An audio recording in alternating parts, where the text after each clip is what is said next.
Will Robbie had closely observed every one of the passengers on the short flight from Dublin to Edinburgh and confidently deduced that 16 were returning Scots and 53 were tourists. Robbie was neither a Scot nor a tourist. The flight took 47 minutes to cross first the Irish Sea and then a large swath of Scotland. The cab riding from the airport took 15 more minutes of his life. He was not staying at the Balmoral Hotel or the Scotsman or any of the other illustrious accommodations in the ancient city. He had one room on the third floor of a dirty-faced building that was a 9-minute uphill walk to the city centre. He got his key and paid in cash for one night.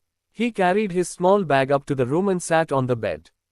It squeaked under his weight and sank nearly 3 inches. Squeaking and sinking were what one got for so low a price. Robbie was an inch over 6 feet and a rock-solid 180 pounds. He possessed a compact musculature that relied more on quickness and endurance than sheer strength. His nose had been broken once due to a mistake he had made. He had never had it reset because he would never wanted to forget the mistake. One of his back teeth was false that had come with the broken nose. His hair was naturally dark and he had a lot of it, but Robbie preferred to keep it about 1/2 inch longer than a marine buzzcut. His facial features were sharply defined, but he made them mostly forgettable by almost never making eye contact with anyone. He had tats on one arm and also on his back. One tattoo was of a large tooth from a great white. The other was a red slash that looked like lighting on a fire.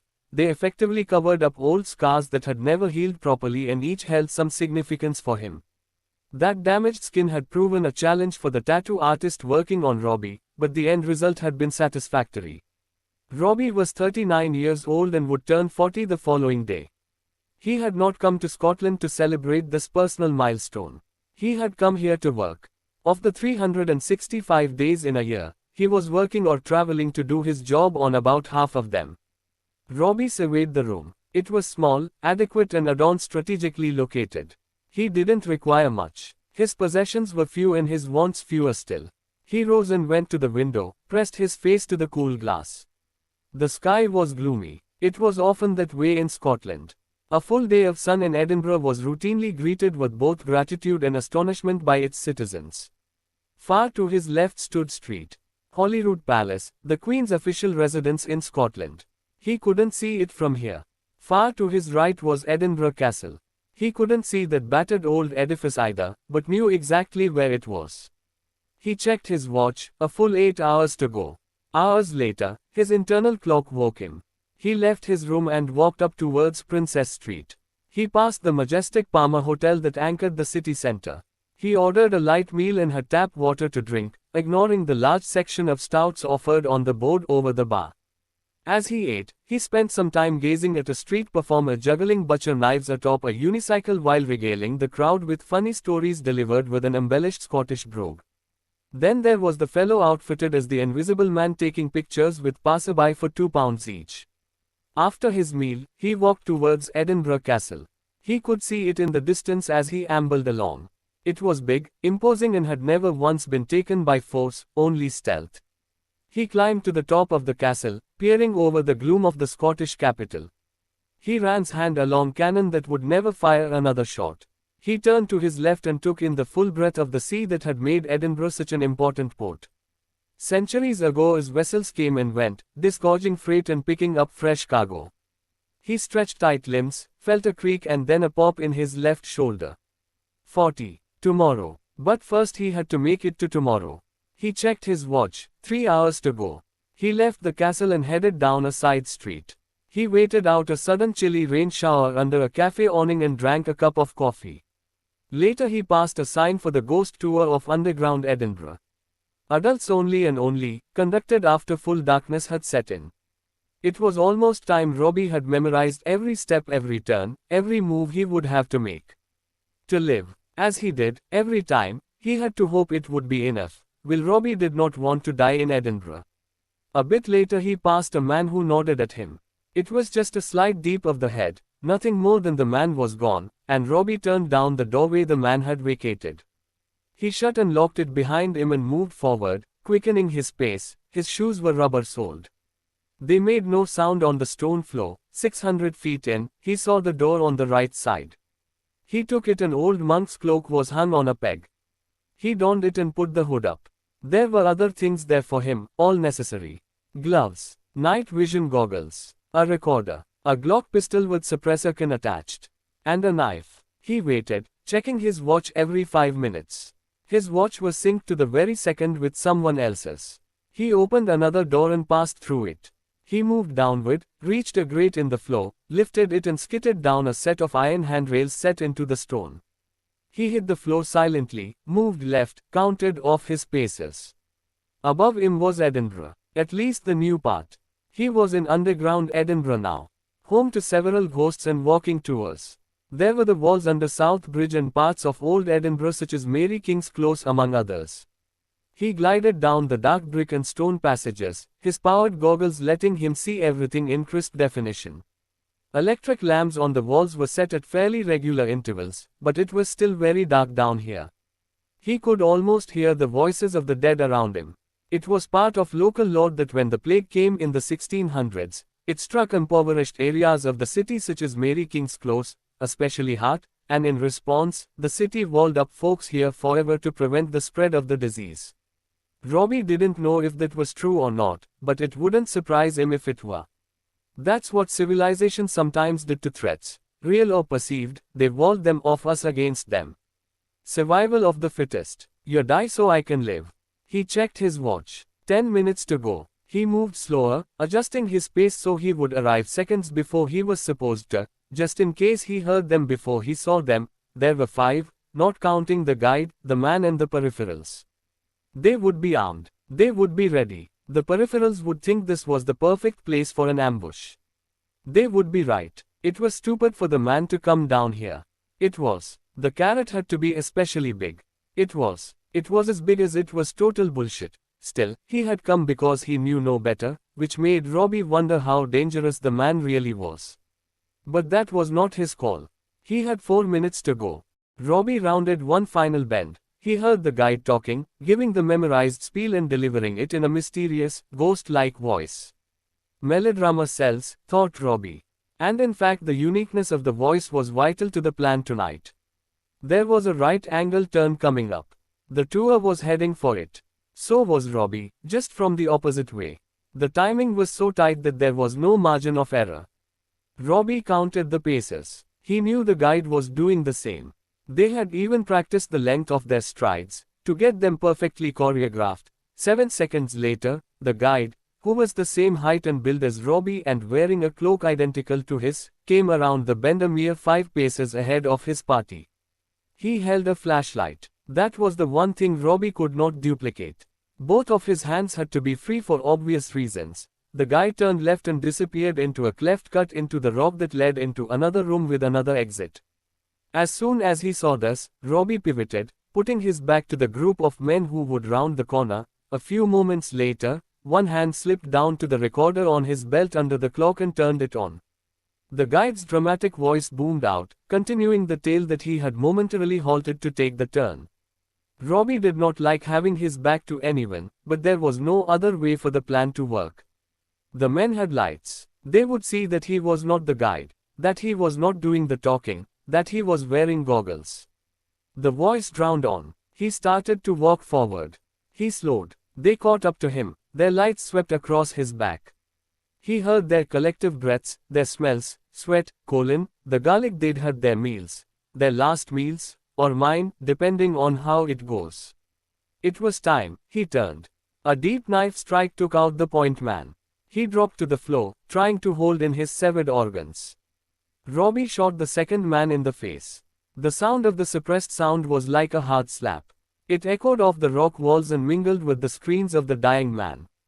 The others were reacting now, but they were not truly professionals. They preyed on the weak and the poorly skilled. Robbie was neither. There were 3 of them left, but only 2 would be any trouble. Robbie hurled the knife and its point ended up in the third man's chest. It dropped with a heart split nearly in half. The men behind him fired, but Robbie had already moved, using the third man as a shield. The bullet hit the rock wall. Part of it stayed in the wall. Part of it ricocheted off and found purchase in the opposite wall.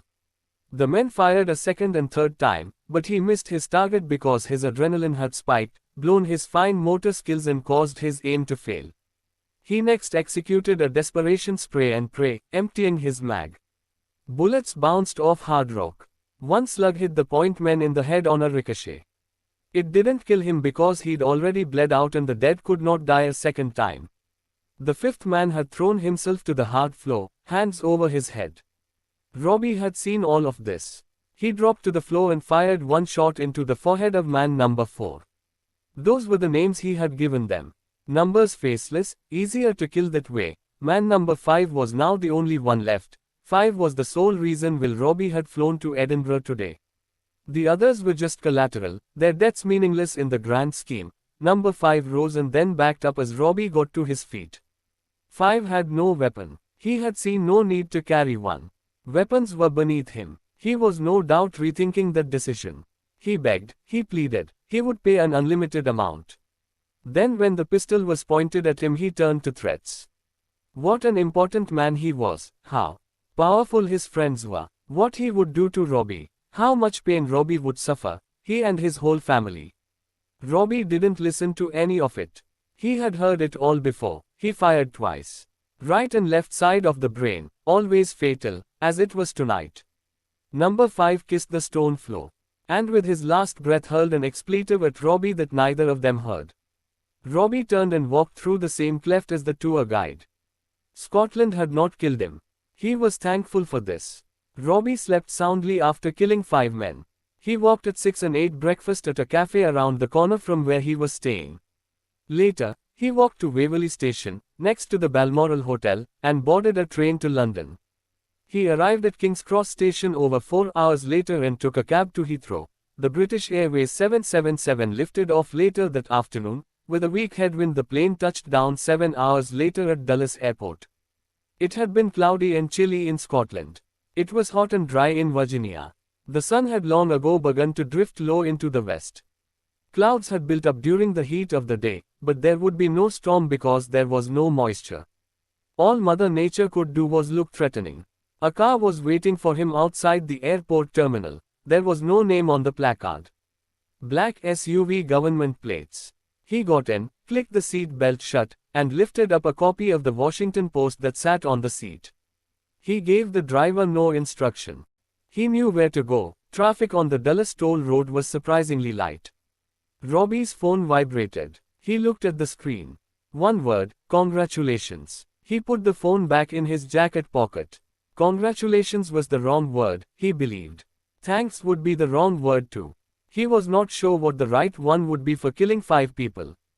Perhaps there was none. Perhaps silence would suffice. He arrived at a building off Chain Bridge Road in Northern Virginia. There would be no debriefing, no record of anything was better.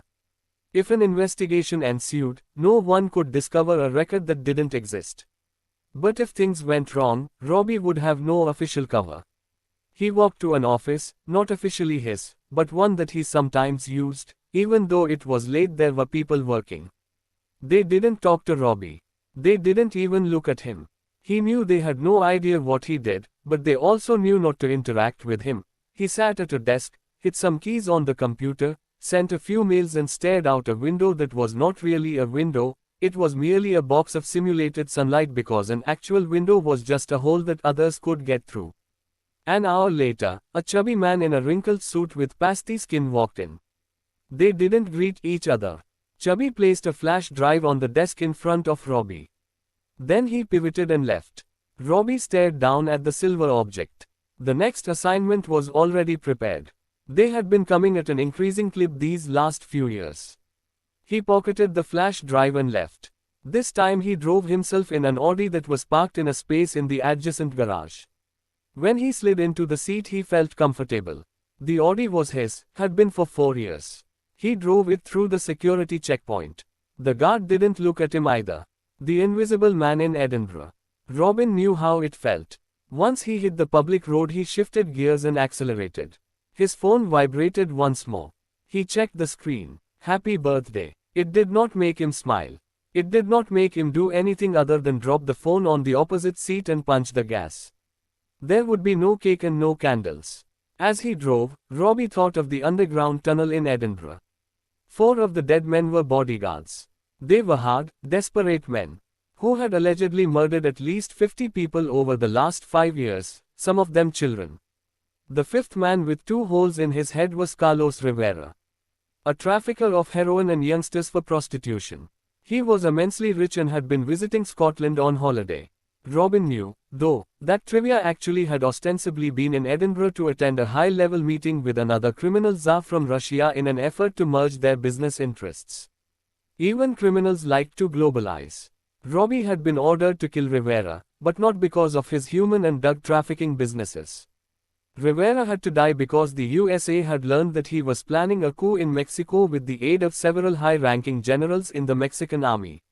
The resulting government would have been no friend of America, so this could not be allowed to happen. The meeting with the Russian crime czar had been the setup, the carrot. There was no czar and no meeting. The offending Mexican generals were also dead, killed by men like Robbie. When Robbie arrived home, he walked for 2 hours through the darkened streets. He ventured down by the river and watched the headlights on the Virginia side cut through the night. A police patrol boat slid past on the calm surface of the Potomac. He stared up at the drab, moonless sky, a cake without candles. Happy birthday to me. It was 3 a.m. Will Robbie had been awake for 2 hours. The mission set forth and the flash drive he'd been given would cause him to travel well past Edinburgh. The target was yet another well-protected man with more money than morals. Robbie had been working on the task for nearly a month. The details were numerous. The margin of error was even less than with Rivera. The preparation was arduous and had taken its toll on Robbie.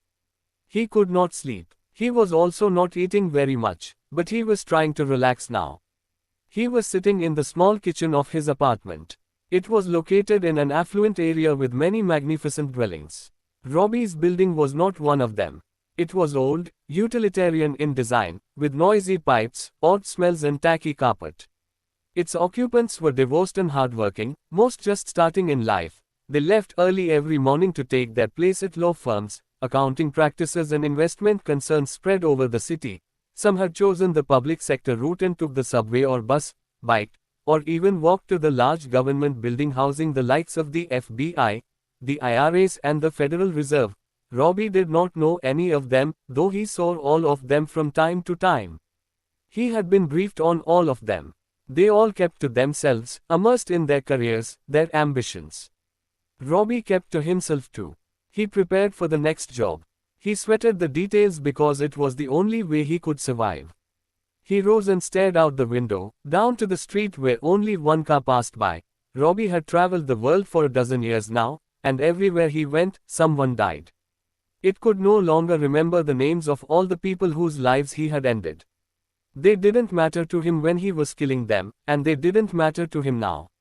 The man who had previously held Robbie's position had operated during a particularly busy time for Robbie's clandestine agency. Shane Connors had terminated nearly 30% more targets than Robbie had in the same amount of time. Connors had been a good, sound mentor to the men who would replace him. After his retirement, Connors had been assigned to a desk job. Robbie had had little contact with him over the last 5 years, but there were few men Robbie respected more. And thinking about Connors made Robbie dwell for a bit on his own retirement, a number of years off. It would eventually happen, if I survive. Robbie's line of work was a young man's game.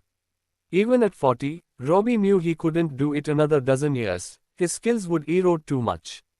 One of his targets would be better than he was. He would die. And then his thoughts came back to Shane Connors sitting behind his desk. Robbie supposed that was death too, simply by another name.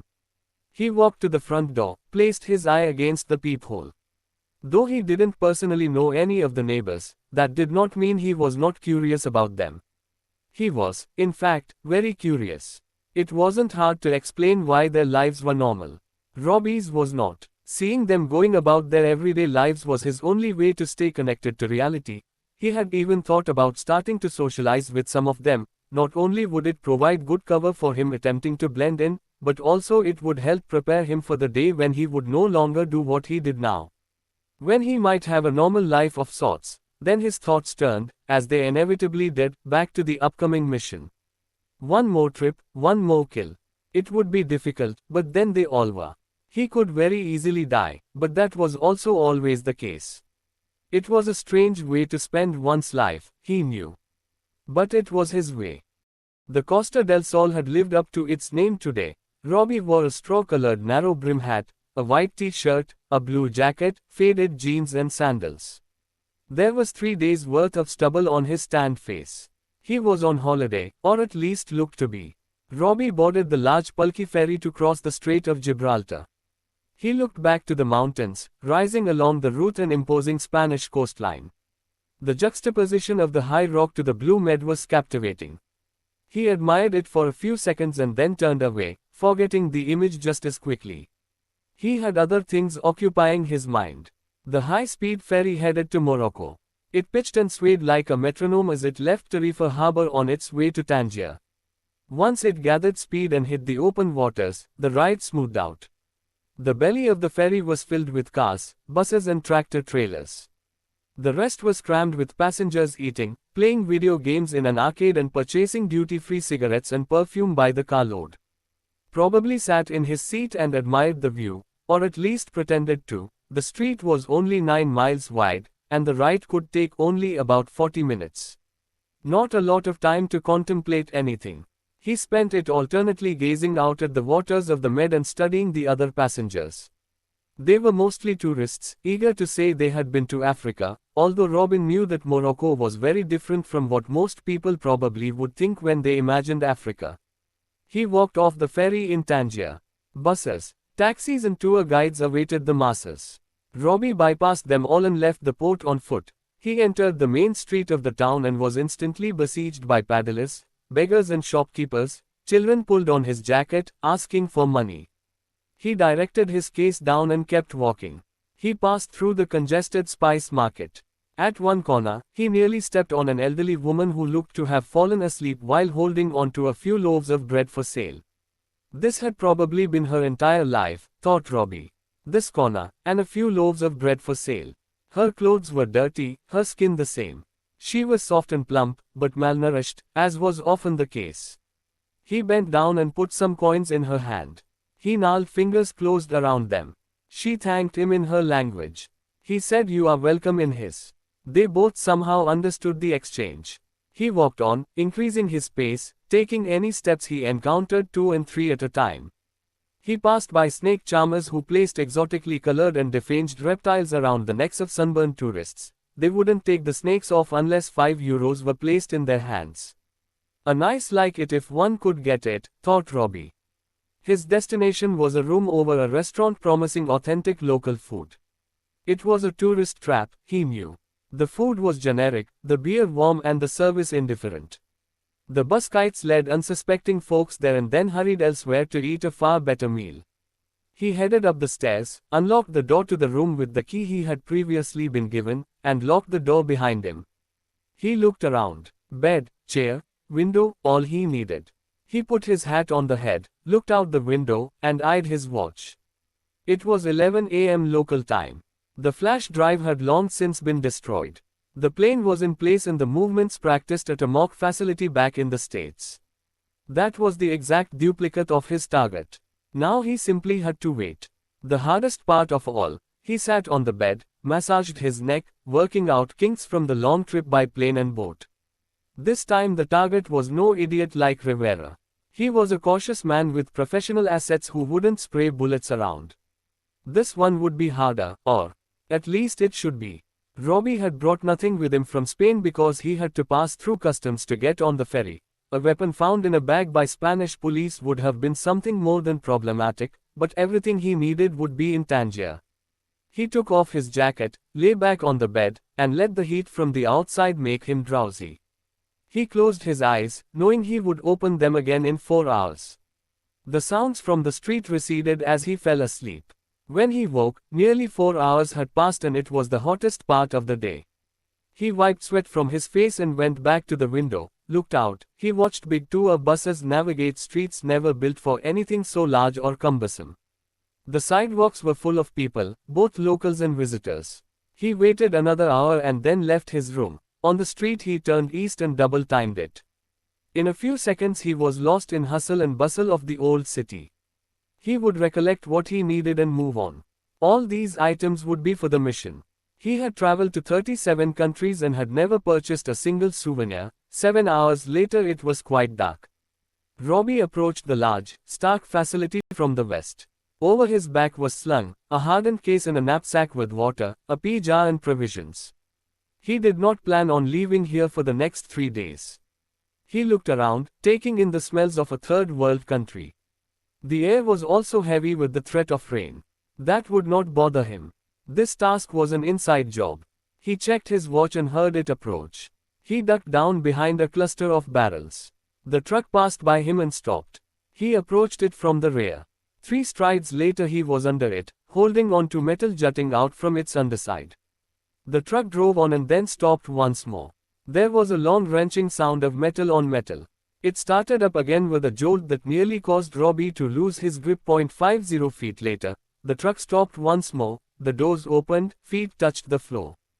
Doors clunked shut, footsteps headed off. The wrenching sound came again. Then hardened locks were clicked into place. There was quiet, except for the footfalls of the perimeter patrol that would be there 24/7 for at least the next 3 days. Robbie timed it so he was out from under the truck and racing away just as the wrenching sound stopped. The facility technically had been cleared and put in lockdown. This was the only opportunity Robbie had to get in. Mission accomplished, at least this part. He took the steps 3 at a time, this hard-sided case hitting him in the back. Next time the race against the clock, he reached the top, grabbed the girder, and did a monkey crawl, hand over hand, to the targeted spot. He swung to the left and then the right and then made his leap. He landed nearly silently on metal and skidded to a spot 80 feet distant in one of the darkest corners of the space. He did so with 5 seconds to spare. The lights clicked off and the alarms came on. The interior space was instantly crisscrossed with beams of energy that were invisible to the naked eye. But if anything with a pulse touched them, sirens would go off. All intruders found would be executed. It was just that sort of place. Robbie turned over on his back, his face to the ceiling. 3 days and 72 hours to go. It seemed his entire existence was one uninterrupted countdown. It was time. The prayer rugs came out. Knees dropped to the ground and all heads turned east and then lowered to rest near the knees. Mouths opened and the familiar chants flowed. Makkah was 2,500 nautical miles away, about 5 hours by plane.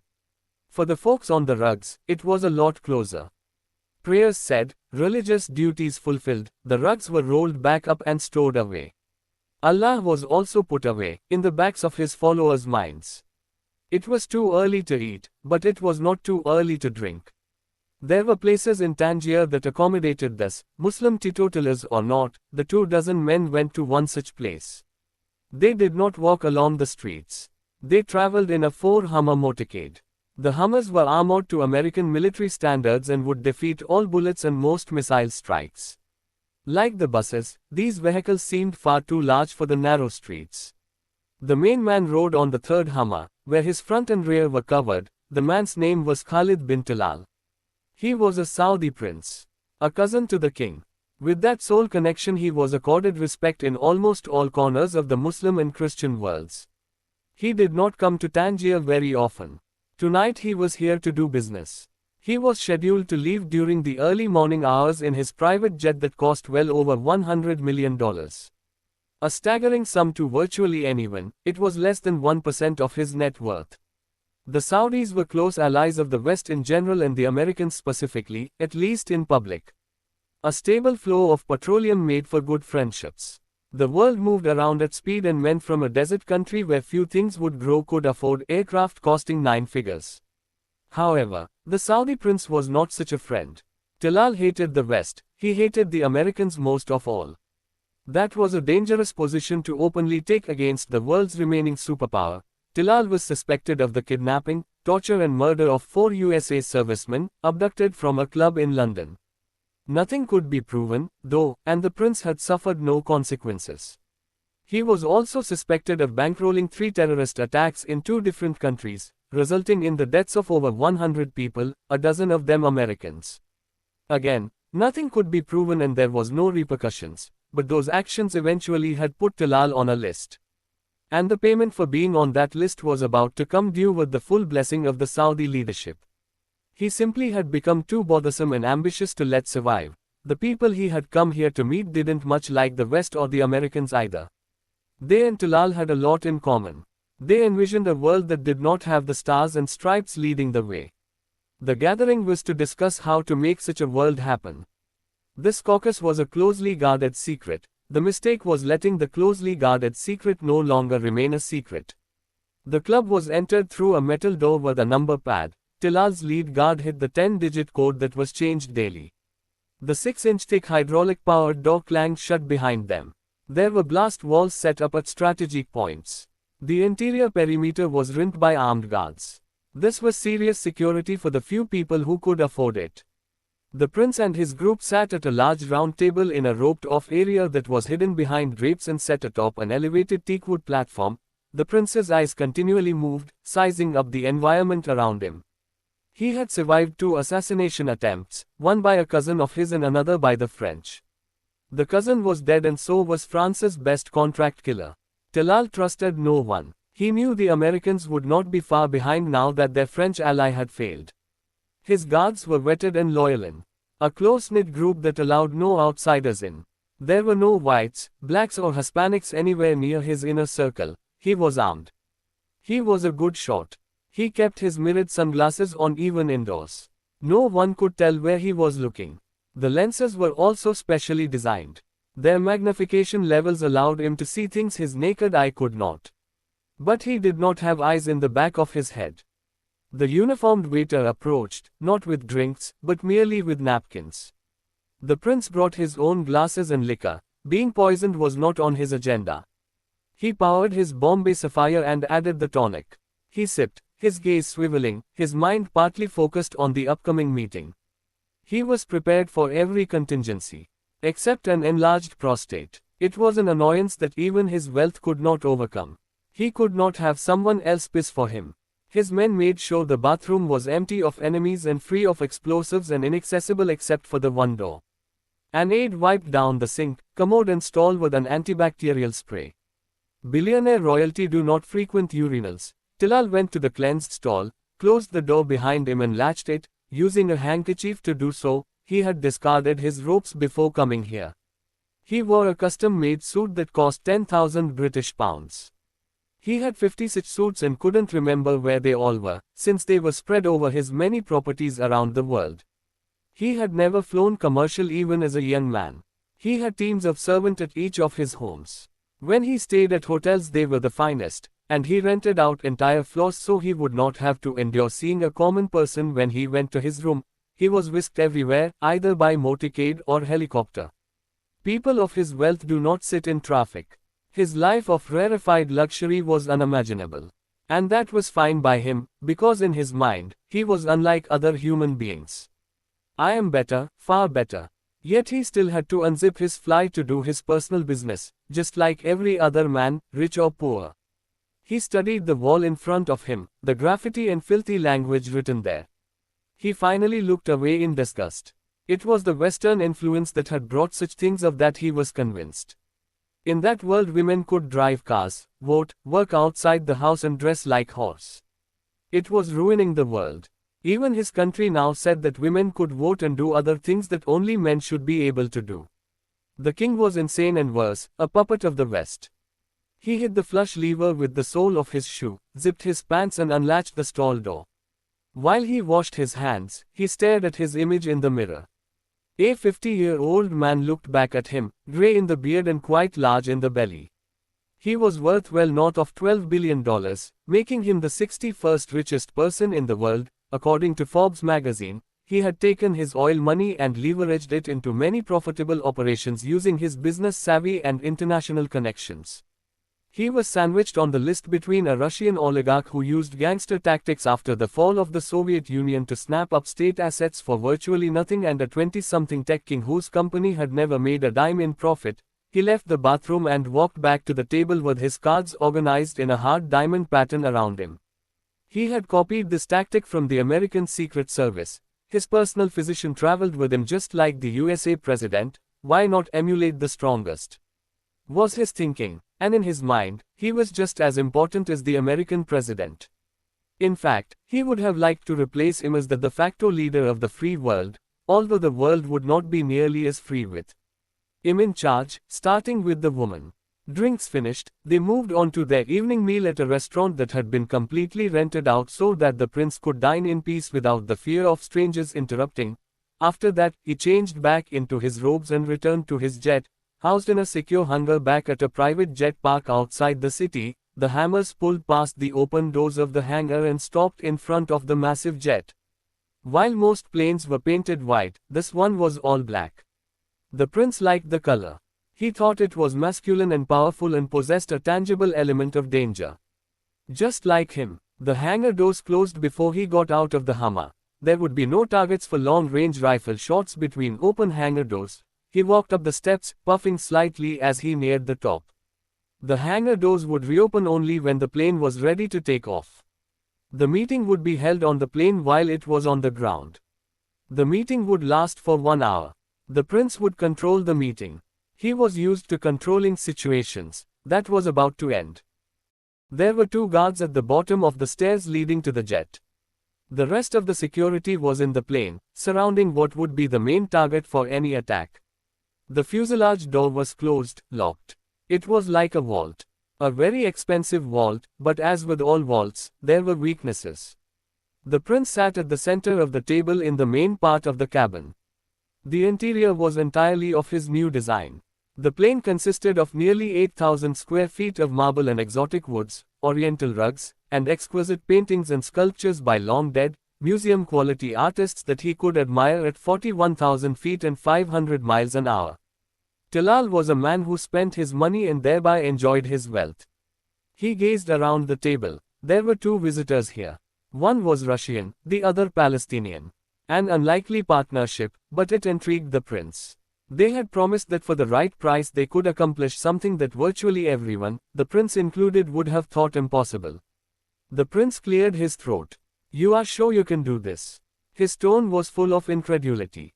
The Russian, big man with a full beard and a hairless head that gave him an unbalanced bottom, heavy appearance, nodded slowly but firmly.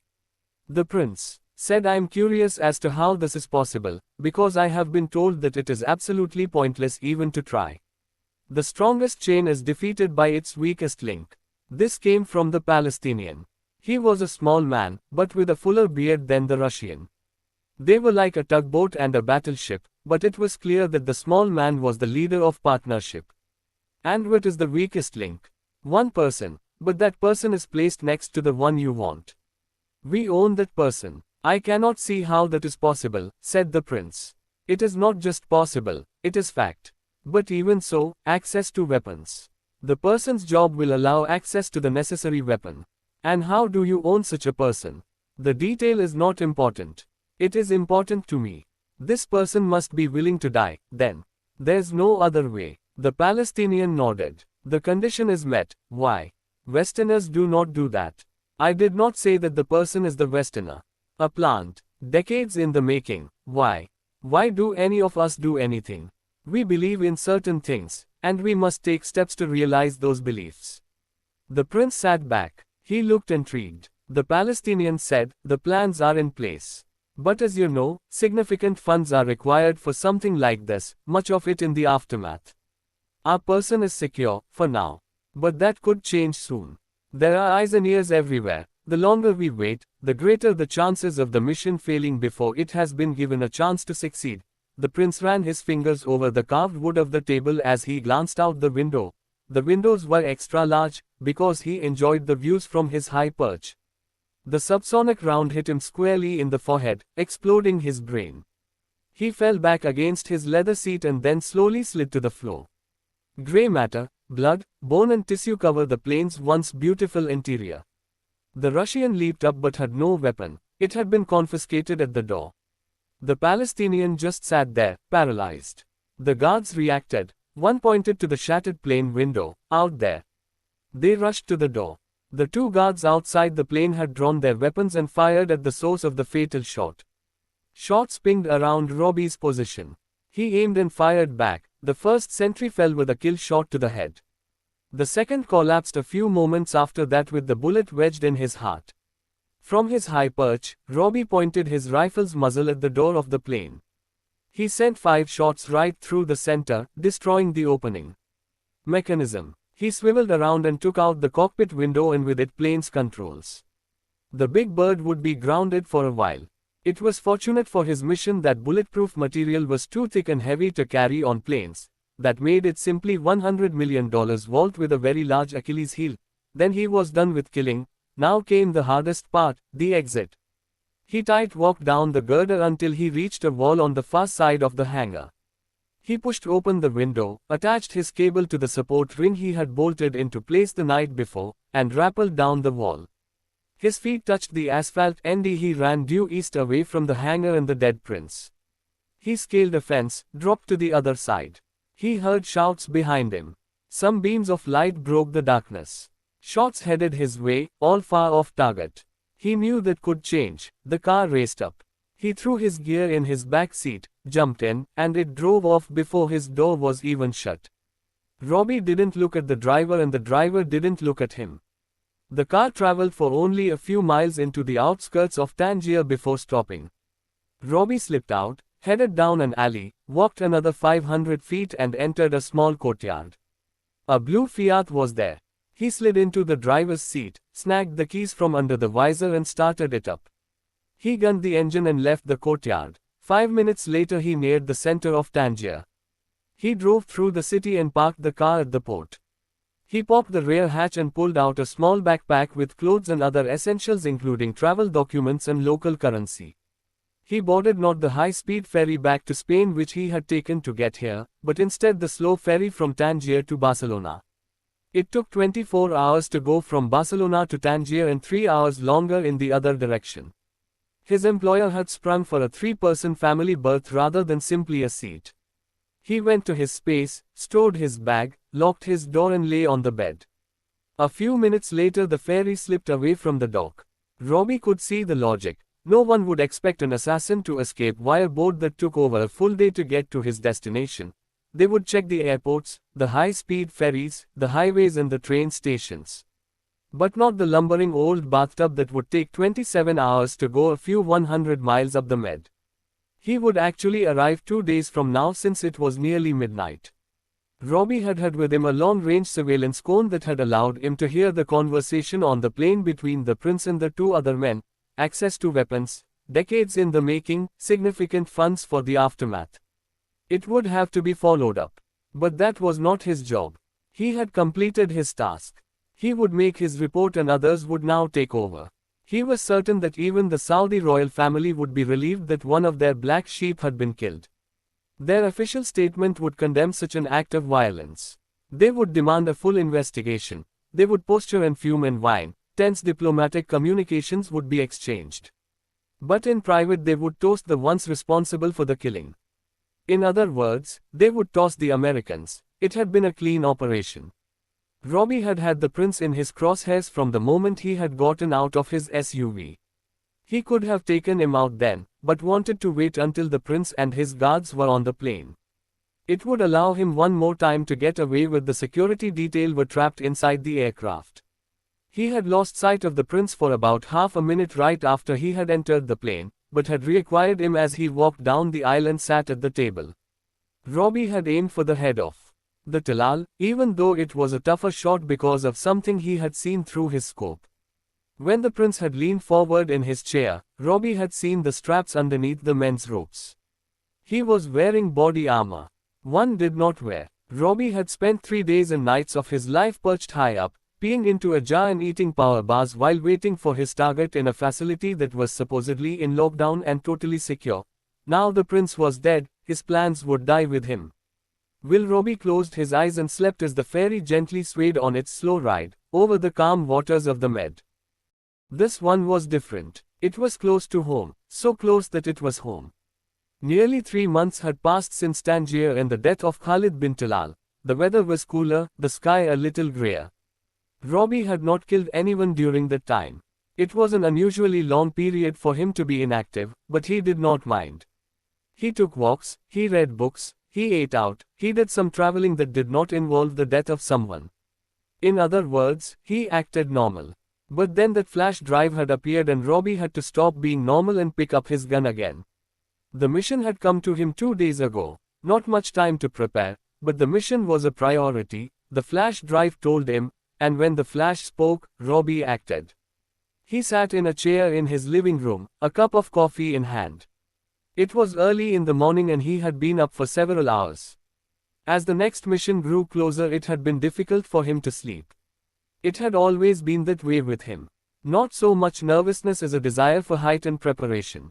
When he was awake, part of his brain was constantly refining the plan, finding errors and fixing them. He could not do that while he was asleep. During his downtime, he had adhered to his earlier plan of socializing more and even accepted an invitation to an informal party held by one of his neighbors at the men's apartment on the third floor. Only a dozen people had attended, some of whom also lived in the building. The neighbor had introduced Robbie to several of his friends. However, Robbie's attention had quickly focused on one young woman. She was a recent renter here who made the trek to the White House as early as 4 a.m. on her bike. Robin knew where she worked because he had received a briefing on her. He knew she left that early for work because he had often walked her through his peephole. She was a lot younger than Robbie, lovely, intelligent, at least from what he had observed. They had made eye contact on several occasions. Robbie sensed she might be as friendless as he. He also sensed that if he started talking to her she would not have minded. She had worn a short black skirt and a white blouse. Her hair was swapped back into a ponytail. She had a drink in hand, and every so often she would glance in Robbie's direction, smile and then look away as she continued her conversation with another person whom Robbie didn't recognize. Several times Robbie had thought about approaching her, yet he had left the party without doing so. As he was walking out, he had glanced back at her. She was laughing at a comment made by someone and never looked his way. It was probably better that way, he had thought, because really, what would have been the point? Robbie rose and stayed out the window. It was fall now. The leaves in the park had started to turn. The evenings were chilly, the humidity of summer was sometimes still with them, but its intense edge had miserably eroded. The current weather was not bad for a city that was built on a swamp, and still was a swamp by many people's estimation. At least the part where the professional politicians nested. Robbie had done his recon on his abbreviated time allotted. The run-throughs, logistically harder in this situation, had still been performed. And he still didn't like it. But it was not his call.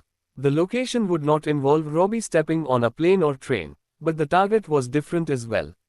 And not in a good way. Sometimes he went after people intent on global menace, like Rivera or Talal. Or sometimes he simply went after a problem. You could take your pick of labels, but in the end they all meant the same thing. His employer decided who among the living and breathing would qualify as a target. And then they turned to men like Robbie to in the living and breathing part. It made the world better, was the justification like flinging the planet's most potent army against a madman in the Middle East. Military victory was ensured from the start. What could not be wholly predicted was what came after victory. Like a morphing chaos you couldn't escape, trapped in a trap of your own making. The agency Robbie worked for had a clear policy on operatives who were caught during a mission. There would be no acknowledgement that Robbie even worked for the USA. There would be no steps taken to save him. It was the opposite of the USA Marines mantra. Everyone in Robbie's world was left behind. Thus, on every mission, Robbie had employed an exit plan known only to him in case the operation went awry. He had never needed to employ his personal backup plan because he had never failed a mission. Yet, tomorrow was simply another day for something to go wrong. Shane Connor was the one who had taught Robbie this. He had told Robbie that he had to use his backup plan once, in Libya, when the operation, though no fault of his had, imploded. You are the only one out there who really has your back, Will, Connors had told him. That advice had stayed with Robbie all these years. He would never forget it. Robbie surveyed his apartment. He had been here 4 years, liked it for the most part. There were restaurants within walking distance. The area was interesting, with many unusual shops that were not part of homogeneous national chains. Robbie ate out a lot. He liked to sit at tables and watch people go by. He was a student of humanity in a way. That was why he was still alive. He could read people often after observing them for only a few seconds. It was not a natural talent. It was a skill he had built up over time, as most useful skills were. In the basement of his building was a gym where he would go to work out, hone his muscles, ratchet up his motor skills, practice techniques that needed practicing. He was the only one who ever used the facility. For training involving weapons and other necessary tools of his trade, there were other places he went, other people he worked with. At 40 years of age, it didn't come any easier. He toggled his neck back and forth and was rewarded with a satisfying pop. He heard a door open and close in the hall. He stepped to his peephole and watched the woman walk her bike down the hall. This was the woman from the party, the one who worked at the White House. She sometimes wore jeans on the way to work and then presumably changed into her official duds when she got there. She was always the first to leave the building in the morning, unless Robbie had already for some reason. A. Lambert. That was the name on the mailbox downstairs. He knew the A stood for Annie. His background briefing on her had told him that. His own mailbox simply said Robbie. No first initial. He had no idea if people wondered about that or not. Probably not, though she was in her late 20s, tall, long blonde hair, thin. He once had seen her in shorts when she first moved in. She was somewhat knock-kneed, but her face was elegantly structured with a mole under her right eyebrow. He had heard her during a discussion in the hall with a fellow tenant who did not support the current administration. Her replies had been sharp and informed. Robbie had been impressed. He had started referring to her in his own mind as A. Robbie stepped back from the door when she disappeared into the elevator with her bike. He moved back to another window overlooking the street. A minute later she left the building, shouldered her knapsack, swung onto her bike, and was off. He watched her until she turned the corner and the reflector strips on her backpack and helmet disappeared from view. Next stop, 1600 Pennsylvania Avenue. It was 4:30 in the morning. He turned back from the window and surveyed his living space. There was nothing in his apartment that would tell anyone searching it what he did. He had an official position that would be backed up to the fullest in case anyone questioned anything. But still, his apartment was nondescript and contained almost nothing of personal interest. He preferred that to having others invent a past for him, placing photos of people he didn't even know around his apartment and passing them off as relatives or friends. Hobbying, a residence with tennis racket or skis or stamp collection books or a musical instrument was standard procedure. He had turned all such offers down. There was a bed, a few chairs, some books he had actually read, lamps, tables, a place to eat, a place to shower and use the toilet. He reached up to the pull-up bar he kept over the doorway leading to his bedroom and did a quick 20. It was good to feel his muscles in motion, pulling his weight up to the bar with relative ease. He could run most 20-somethings into the ground. His strength and motor skills were still excellent. Yet he was 40 now and clearly not but he once was. He could only hope to encounter the inevitable erosion of skills and physicality with increased field experience. He lay down in the bed but did not put any covers over him. He kept the apartment cold. He needed to sleep. The coming night would be busy. And different. Robbie was in the basement gymnasium of his building. It was nearly 9 p.m., but the place was open 24/7 for the residents. All you needed was your keycard. In one respect, Robbie's workout routine never varied. He never did the same workout twice in a row. He focused not on strength or stamina or flexibility or balance or coordination or agility. He focused on them all. Every exercise he did required at least two, and sometimes all of those elements. He hung upside down on the pull-up bar, he did stomach crunches and then worked his oblique muscles while holding a medicine ball. The USA Army had devised a functional fitness regime that mimicked what soldiers did in the field, the sorts of muscle and skills required on the battlefield.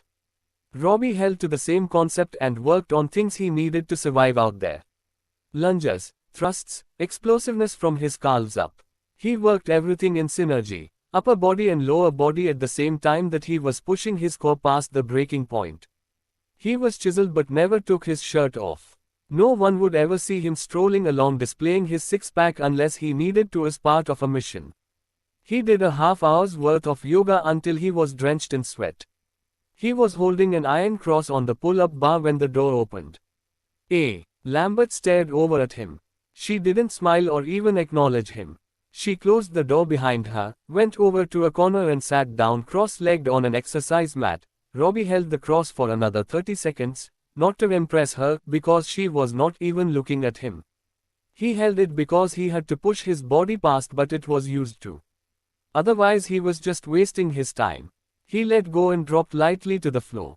He snagged his towel and wiped off his face. I think you are the only one who uses this room. He slid the towel down to find her now looking at him. She was wearing jeans and a white t-shirt. The shirt and jeans were tight, no place to conceal a weapon. Robbie always checked that first, male or female, young or old. You are here, he said, not to work out. She replied, what then? Tough day at the office, just chilling.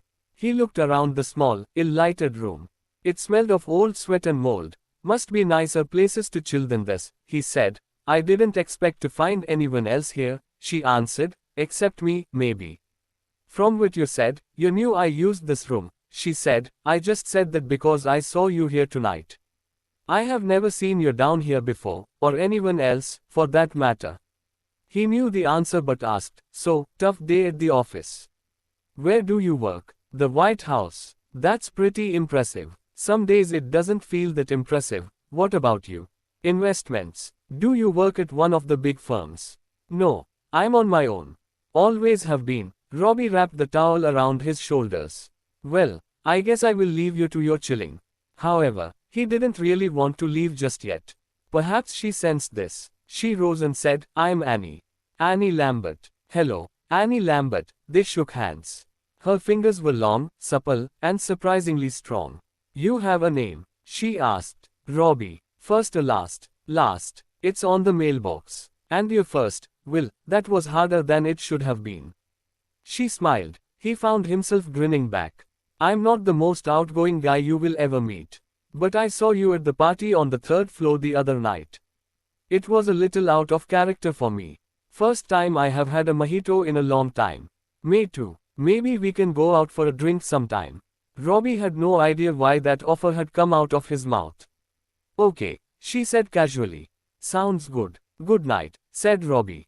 Have a nice chill. He closed the door behind him and took the back up to his floor. He immediately made a phone call. He didn't really want to do it, but any contact like that had to be reported. Robbie didn't think there was anything to be worried about with Annie Lambert, but the rules were clear. Annie Lambert would be investigated to a greater degree. If anything turned up, Robbie would be notified and appropriate action would be taken. As he sat in his kitchen, Robbie wondered if he should have made the call at all. He couldn't look at anything normally ever again. Someone being friendly to him was a potential threat. It had to be reported. A woman chilling and saying hello to him had to be called in. I live in a world that is not remotely normal anymore, if it ever was, but it won't always be like this, and there is no agency rule against having a drink with someone, so maybe he would, sometime. He left his building and walked across the street. The high-rise there had a perfect view of his, which was the point. On the 4th floor was an empty apartment. Robbie had a key for it. He entered the apartment and went directly to the corner of the front room. Set up there was a surveillance scope that was rated as one of the best in the world. He powered it up and turned its muzzle towards his building. He pushed and pulled on dials, making corrective adjustments until a certain part of his building came into sharp focus. His floor, down the hall 3 doors, the lights were on, the shades raised 3/4. He waited, 10 minutes, 20 minutes. It was all the same to Robbie. Annie Lambert's front door opened and closed. She moved down the hall. He swung the scope in measured movements, following her track. She stopped at the kitchen, opened the fridge and took out a Diet Coke. With his scope, he could read the label clearly. She closed the fridge with a swipe of her hip. She filled the glass halfway up with the soda and the other half with rum pulled from a cupboard over the stove.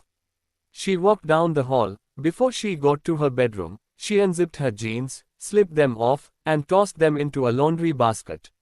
She set her drink down on the floor while she pulled her top over her head.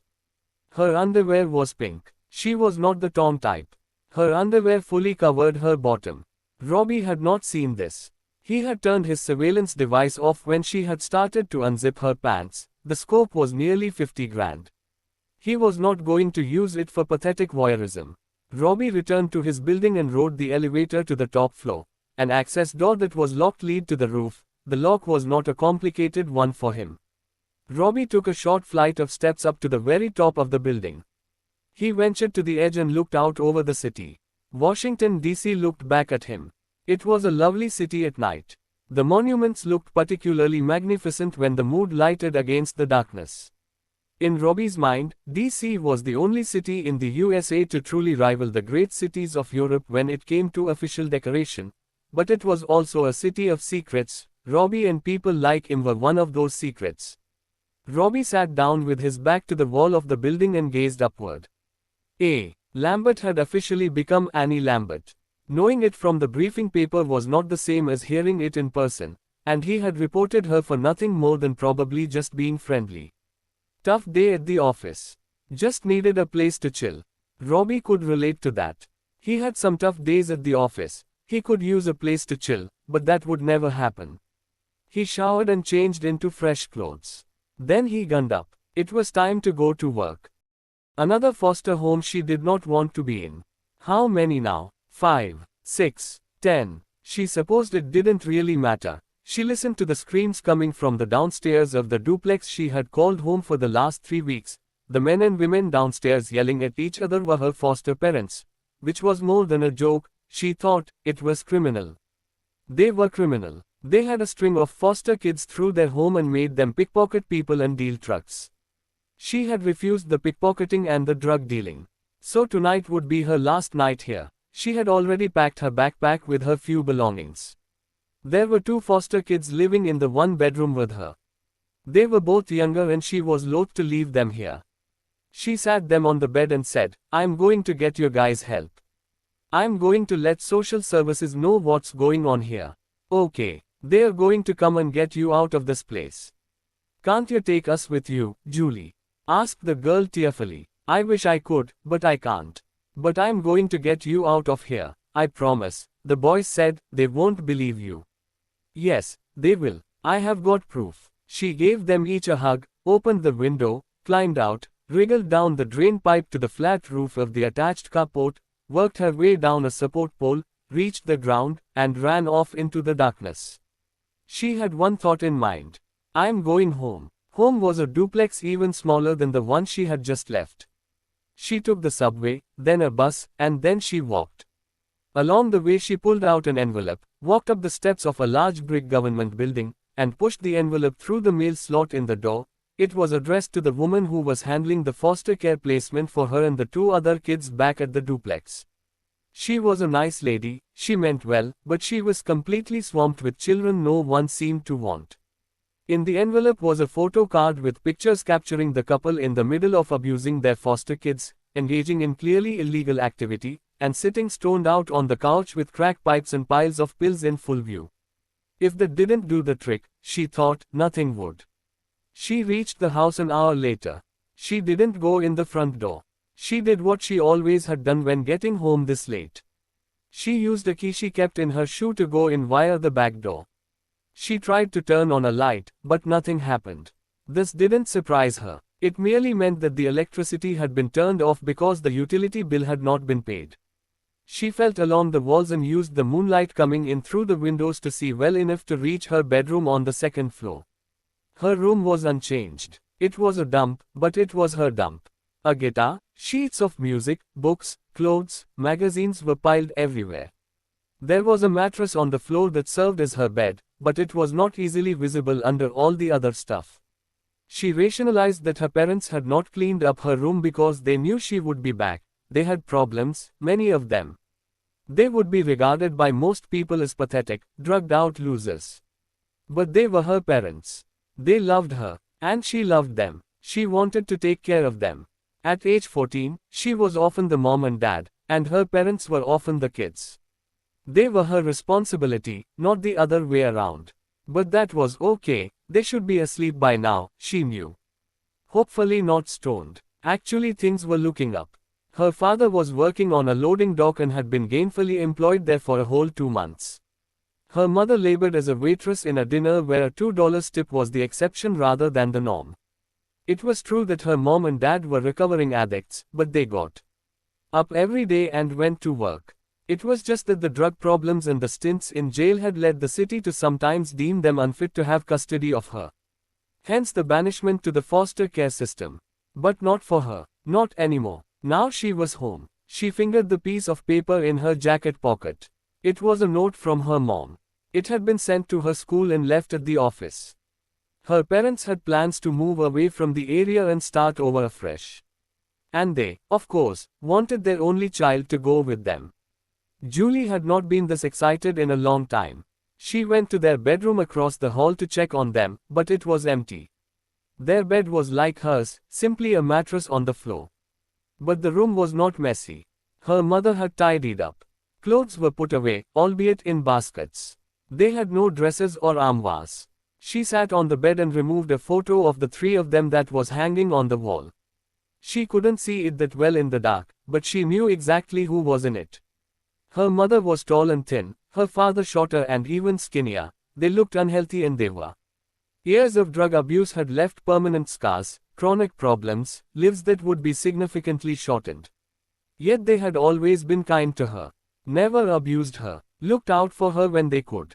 Fed her, kept her warm and safe, again when they could. They never brought problems back to the house. The abuses they had committed were done away from here. She appreciated that. And every time she had gone into foster care they had worked hard to get her back. She put the photo back on the wall and pulled out the note from her mom that had been sent to her school. She read it again. The instructions were clear. She was excited. This might be the start of something great. Just the three of them in a new life away from here. The only thing that bothered her was the contingency plan her mom had put in the note. If for some reason they didn't hook up with their daughter, there had also been cash along with the note. The money was for the contingency plan. Well, there was no reason that her parents would not be able to meet up with her. She assumed that they would be leaving in the morning. She started to the door to return to her room and pack up her belongings that she had not taken to the foster care home. And then she stopped. There were noises, which did not completely surprise her, since her parents sometimes kept odd hours. They must just be getting home. The next sound she heard erased all other thoughts she had. It was a man's voice, not her father's. It was raised, angry. It was asking her father what he knew. How much he had been told. She heard her father whimpering as though he were hurt. Then Julie heard her mother's frantic voice, asking the person to leave them alone. Julie crept down the stairs, her body shaking. She had no cell phone or else she would have called the police. There was no landline phone in the house. Her parents couldn't afford it. When she heard the gunshot she froze and then started running down the stairs. When she reached the lower level she saw her father slumped back against the wall in the darkness. A man held a gun pointed at him. There was a dark patch on her father's chest growing bigger. His face was ashen. He fell to the floor, his arms whipsawing around and knocking over a lamp. The man with the gun turned and saw her. He pointed the pistol at her. No, her mother shrieked. She doesn't know anything. Though barely a 100 pounds, she hit the man in the back of the legs and he collapsed to the floor in pain, his gun spinning out of reach. Run, honey, run, screamed her mother. Mom, she called back. Mom, what is? Her mother screamed again, run. Now. She turned and ran back up the stairs even as the man spun around and landed a crushing blow to the top of her mother's head. She reached her room, grabbed her backpack, sprinted to the window, and grabbed hold of a trellis of a metal over which someone long ago had planted ivy. She climbed down so quickly that she lost her grip and fell the last 6 feet. She got up, slung her backpack across her shoulders, and ran off. A few seconds later a second shot came from the house. When the gunman ran outside, the teenager was already out of sight. But he stopped, listened. The sounds of footfalls reached him. He set out west, moving deliberately. The woman walked to her car. She was probably thinking a million different things as she slipped her briefcase in the back seat of her Toyota sedan, right next to the kiddie seats. Busy professional, mother, housekeeper list went on and on, as it did for many women. Her black suit was a discount of the rack model. Like most of her clothes, it was a bit grimy after a long day and her heels were nicked in several places. She was not wealthy, but the work she did was important for her country. That made up for a paycheck that was smaller than she could have earned in the private sector. She was in her middle 30s, 5 feet 9, more than 30 pounds overweight from her last pregnancy and no time to do anything about it. She had a pair of kids, ages 3 and less than a year. She was in the process of getting a divorce. She and her soon-to-be ex-husband currently had joint custody of the kids, 1 week on and 1 week off. She wanted full custody, but that was difficult to manage with the work she did. There had been a change of schedule tonight. She had one stop to make before heading home. She drove off her mind's building with thoughts of work issues mixed with the demands of 2 active children. There was no room in there for her. But that just came with motherhood, she supposed. Robbie stayed up at the 5-story apartment building. It looked like his place. Old, decrepit. But he lived in a nice part of the nation's capital. This was a part of Washington that suffered from a lot of violent crime. However, this particular neighborhood was becoming safer. You could raise a family here without worrying too much about your kid dying while walking home from school because he was caught in the crossfire of drug crews battling for street supremacy. There was no doorman here. The outer entrance was locked and one needed a pass card to get in. He had that. There was no surveillance cameras. They cost money. The folks who lived here couldn't afford that. Or a doorman. Robbie had gone from cartel bosses to Saudi princess to this. The dossier on tonight's target was particularly light black women, aged 35. He had a picture and her address. He had not been told the specific reason why she must die tonight other than she had ties to a terrorist organization. If Robbie had to label her, he would probably put her in the problem box his employer sometimes used to justify death. He couldn't visualize anyone living here as being a global menace. They tended to matriculate to fancier addresses or else head out from the law in some country that did not extradite to the USA. But terrorist cell members were trained to blend in. She apparently was one of them. In any event, the reason why she had to die was above his pay grade. He looked at his watch. The building was all condo, but less than half occupied. After the financial meltdown, 50% of the folks here had suffered foreclosure. Another 10% had lost their jobs and been evicted. The woman lived on the 4th floor. She was a renter and could never afford the mortgage on this place. Foreclosed or not, there were only 2 other people living on that floor. An old woman who couldn't see or hear, and a security guard who worked the night shift and was currently 15 miles away. The apartments above and below the woman were also empty.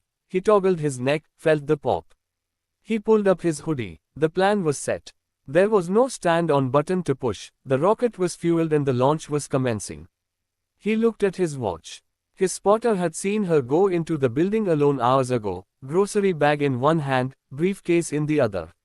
She had looked tired, the spotter had reported to Robbie. That would be a good look compared to what was coming. It was moments like this that made Robbie wonder what he would do with the rest of his life. He had no problem killing cartel trash or rich megalomaniac desert sheikhs. But tonight Robbie had a problem. He reached a glove hand inside his pocket and felt the gun there. Usually it was reassuring for him to touch his weapon, tonight it was not. She would be in bed. Her apartment was dark at this hour. She would be sleeping. At least she would feel nothing. He would make certain his strike caused instant death. Life would go on without her. Rich or poor, important or not, life just did. He would leave by the fire escape. It emptied out to an alley, as many of these buildings did. He would be back to his house by 3 a.m., just in time to go to sleep, to forget tonight ever happened, as if I can do that.